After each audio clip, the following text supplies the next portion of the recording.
Hi there. So in this tutorial we're going to deal with interest income.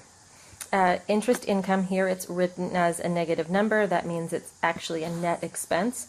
However, you'll notice when you're working through Chapter 7 that in Chapter 7 they have you forecast the interest that you earn on cash and the interest that you pay on debt.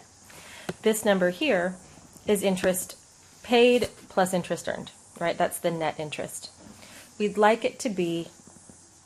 to have them separate so we can forecast the interest that they're going to earn based on our projected cash balance, and that we can forecast the interest that they're going to pay based on our forecasted balance of debt. So I'm going to insert a couple of rows. And this number here should be our subtotal, right? It should be interest paid plus interest earned. But we've got to get those numbers off of the as reported statement. I've highlighted them here. So we've got our interest expense gross, our interest income, and our interest income net. And you can see that it's kind of funny if you want to look at it this way, but interest expense is negative, right? So we paid $91,000 in interest, and we earned $3,000 in interest, which means net, it's a negative number. So your negative interest income expense means it was actually an expense. So what we're going to do is we're going to bring these two rows over.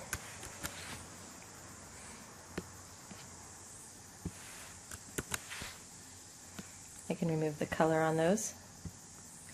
And now we've got a gross interest expense, and we've got an interest income, and we've got interest paid. So this number is the amount that's paid out. It's a negative number. It's subtracted from operating income.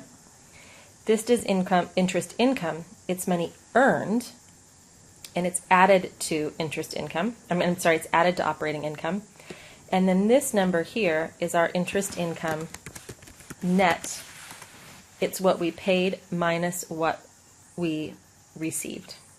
If it helps you, you can enter these interest expenses as negative, but most of the expenses in Mergent are not listed as negative. You're just expected to know from the title of the category whether it's an expense or an income. The only exception to that rule is interest income, because it could be either positive or negative depending on whether or not your firm earned more interest or paid more interest. And so since now I have my interest income net, and it happens to be exactly equal to my total non-operating income, I can get rid of one of those rows. I can leave them, I can get rid of them, but I'm just going to remove interest income net. I don't really need it, right?